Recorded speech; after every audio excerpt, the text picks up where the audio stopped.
आणि या महापूजेला जाण्यापूर्वी मुख्यमंत्री आणि त्यांच्या पत्नी अमृता फडणवीस यांनी काय प्रतिक्रिया दिलेली आहे ती आपण जाणून घेऊया। इथे जेव्हाही मी येतो तेव्हा मनाला एक अतिशय निखळ अशा प्रकारचा आनंद मिळतो। विठू माऊली ही शतकानुशतक आमच्यासारख्या अनेक भक्तांना आशीर्वाद देते, मार्गदर्शन देते आणि खरं म्हणजे या भक्ती रसाने लीन होऊनच आज महाराष्ट्र इतक्या स्थित्यांतरातनं उभा आहे।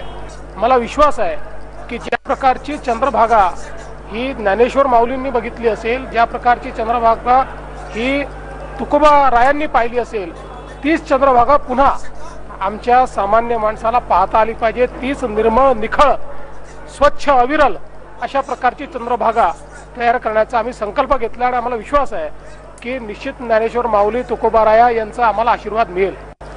खूप सुंदर अनुभव आहे दुसऱ्यांदा पंढरपूरला येऊन आषाढी एकादशीची पूजा करणं आणि विठ्ठलाकडनं एवढंच मागणं राहील की जो छान पाऊस चालू केलेला आहे तो महाराष्ट्रभर चालू राहो आणि ह्या वर्षी तरी शेतकरी सुखी हो।